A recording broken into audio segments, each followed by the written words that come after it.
petani miskin yang tidak dapat membaca dan menulis, yang rela menukarkan anak gadisnya dengan mas kawin bila masih ada waktu, yang tetap akan menyantap makan malamnya jika salah satu anak perempuannya yang mati, yang akan memukul ibu jika yang mati itu adalah anak laki-lakinya, yang dengan kematiannya mengantarkan aku kepada lelaki nomor 2, pamanku. Seorang lelaki yang mengizinkanku tinggal di rumahnya dan menyekolahkanku di Kairo. Suatu malam, aku tidur di bangku kecilku.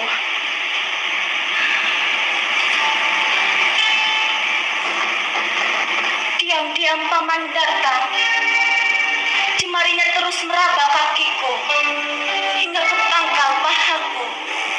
Merasakan bibir paman menyentuh mulutku, menekan leherku, dadaku. Paman? Ya, paman sering melakukannya. Lepas sekolah menengah, paman mengawinkanku dengan imbalan mas kawin 2 kali lipat kepada lelaki nomor 3. Tuan Mahmud, lelaki yang berusia lebih dari 60 tahun. Ia memiliki bisul berlubang yang membengkak lebar di dagunya. Ia selalu menyemburkan makian bila melihatku melakukan kesalahan. Suatu hari, ia menemukan sisa makanan di kotak sampah. Firdaus, balik kau iblis. Lihat ini. Hei Firdaus, kau sengaja membuang neraka jahanam kau. Iblis kau Firdaus.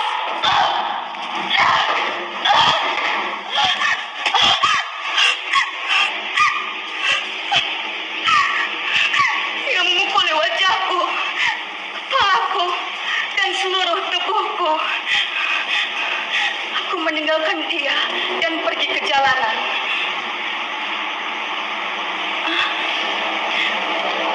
Firdaus, ya, namaku Firdaus.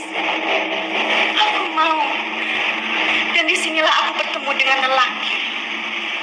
Ia menawariku tumpangan. Sesampai di rumahnya, ia membopongku ke tempat tidur.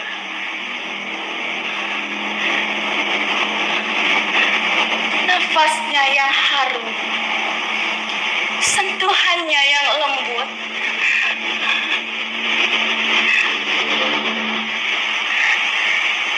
Untukku, Tuan.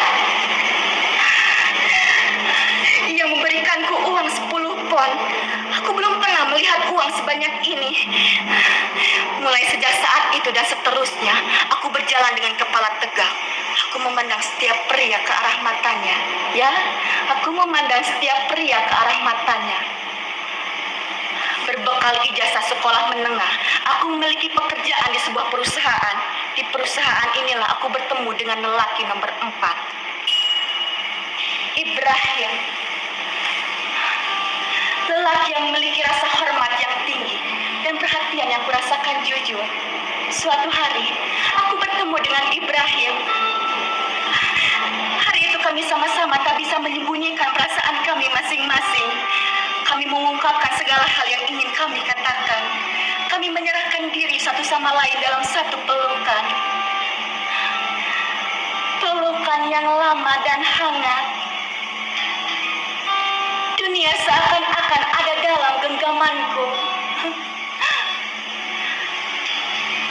Suatu pagi, rekan kerjaku bertanya kepadaku, "Ada apa denganmu, Firdaus?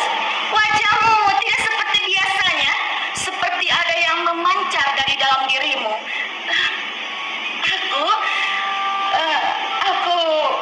Aku sedang jatuh cinta. Pada saat bersamaan, aku melihat sekelompok orang mengelilingi Ibrahim, lalu satu persatu mengatakan selamat. Salah satu karyawan mengatakan bahwa ia telah bertunangan dengan seorang gadis anak direktur.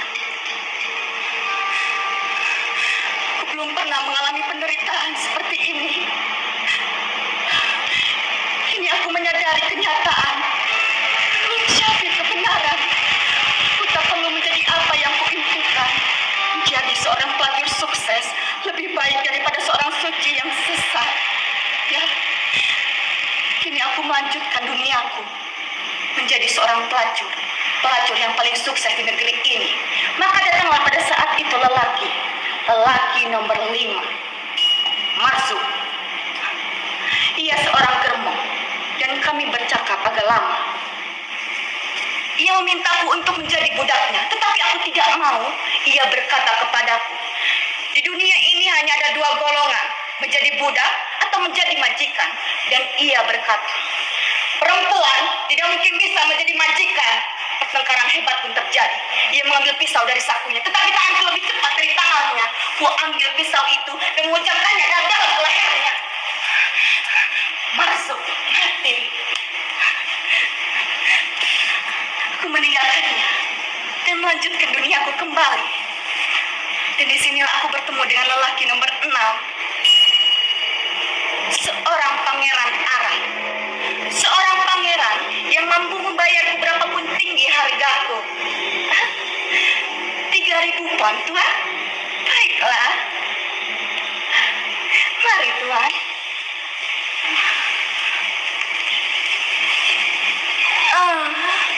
Dalam setiap gerakannya, ia selalu mengulangi pertanyaan dungunya. Apakah aku merasakan nikmat? Iya, Tuhan. Aku merasakan nikmat.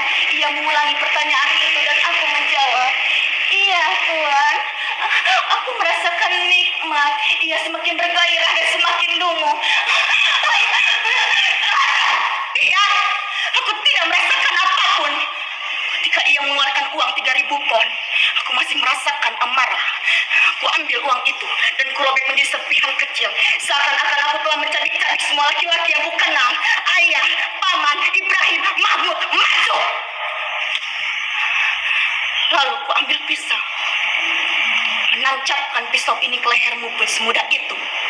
Hanya memerlukan gerakan yang sama. Tetapi ia hanya tertawa kecil seolah menantangku. Aku semakin gerak. Ku angkat pisau itu tinggi-tinggi. Sekelompok orang datang. Mereka adalah suruhan para polisi. Mereka membawaku ke penjara. Mereka menghukumku sampai mati.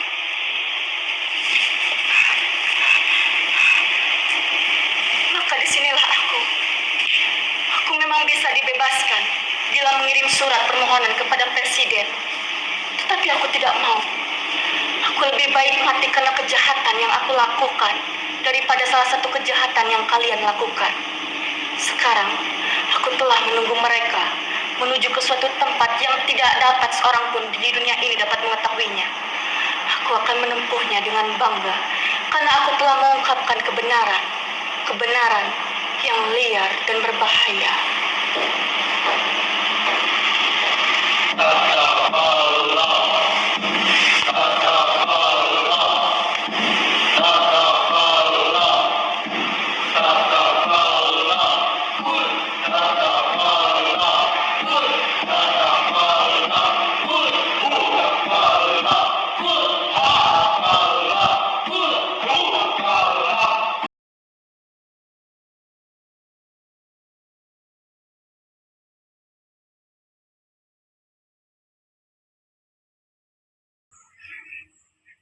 Jurnalis Malang.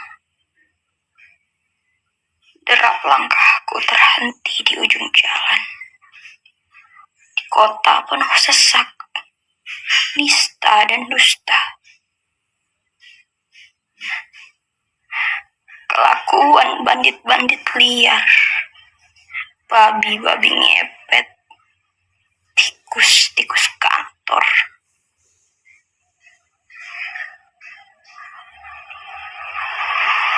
Hening menjamah malam.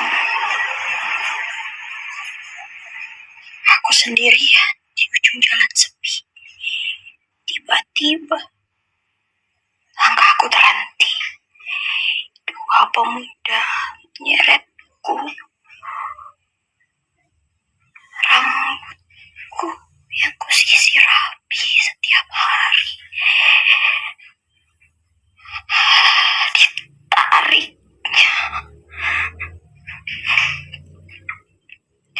Terinjak, terbuang dan tergusur di ujung jalan. Tak ada siapa-siapa. Hanya aku, bayanganku, dan dua kebejatan. Manusia setengah binatang. 20 tusukan. Pisau mencabik-cabik tubuhku.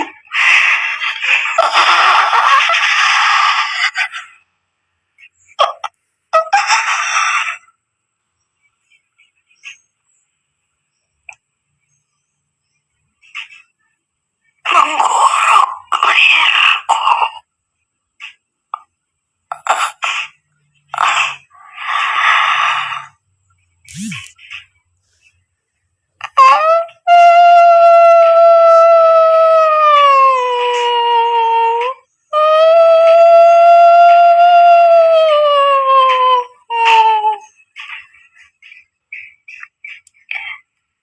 Tinggal nama.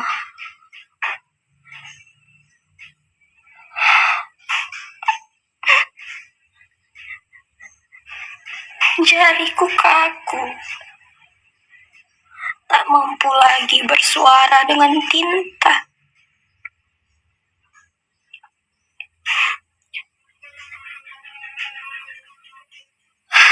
Lidahku keluh, tak lagi menyatu dengan tubuh. Seketika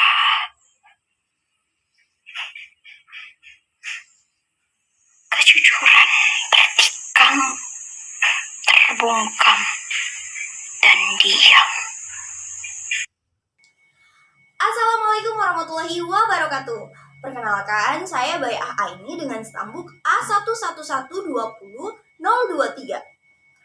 Pada kesempatan kali ini, saya akan membuat sebuah video pembelajaran tentang prosa, fiksi, dan drama guna melengkapi tugas yang diberikan pada mata kuliah apresiasi prosa, fiksi, dan drama dengan dosen pengampu yang dengan hormat saya sebutkan namanya Dr. Agustan Syam, SPD MPD, dan Nurul Izati, SPD MPD. Tugas kali ini merujuk pada 3 artikel yang menguak tentang prosa, fiksi, dan drama. Artikel tersebut sebagai berikut.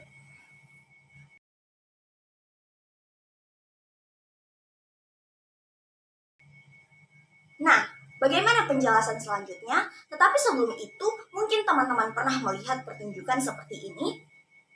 Ini, atau ini. Nah, maka dari itu, kita simak secara bersama-sama video berikut ini. Cerita fiksi dapat memancing imajinasi seseorang dalam membuat atau menciptakan sebuah cerita.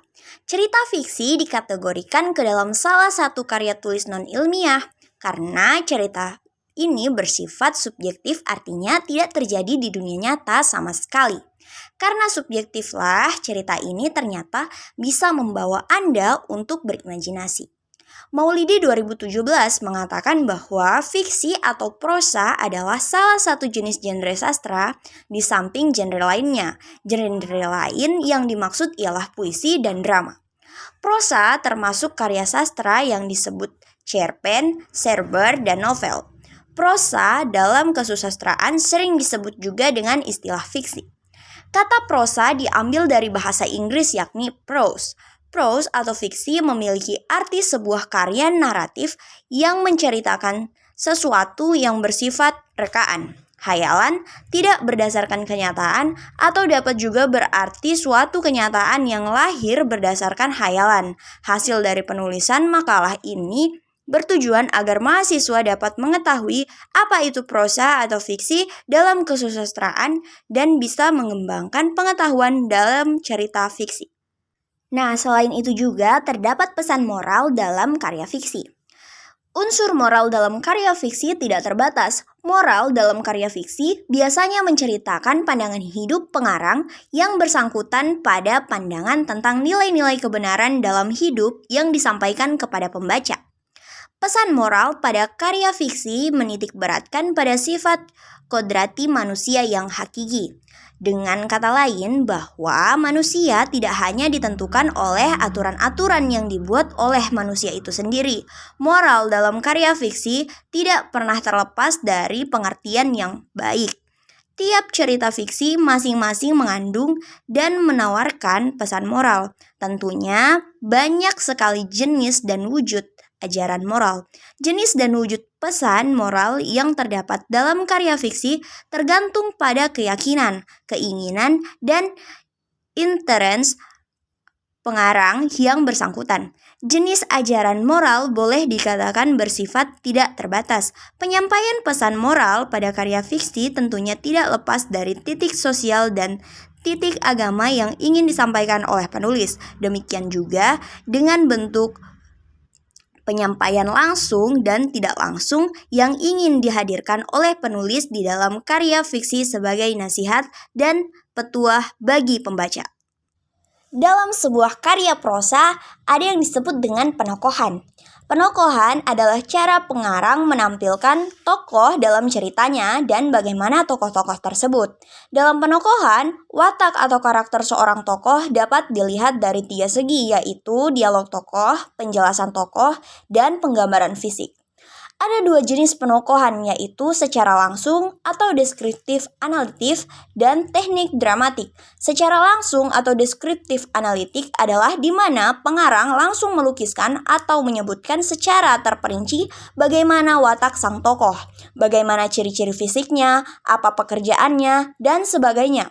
Sedangkan secara tidak langsung atau dramatik adalah di mana pengarang melukiskan sifat dan ciri-ciri fisik sang tokoh melalui reaksi tokoh lain terhadap tokoh sentral, melalui gambaran lingkungan sekitar tokoh sentral, serta dapat diungkapkan melalui percakapan antar tokoh dalam cerita tersebut.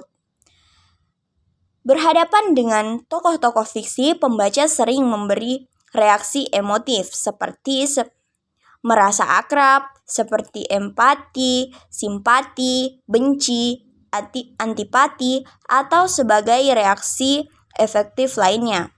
Tidak jarang pembaca mendeskriptifkan dirinya dengan tokohnya yang diberinya seperti simpati dan empati. Nah, itu tadi sedikit pemaparan tentang apresiasi prosa, fiksi, dan drama. Semoga bermanfaat dan terima kasih sudah menonton.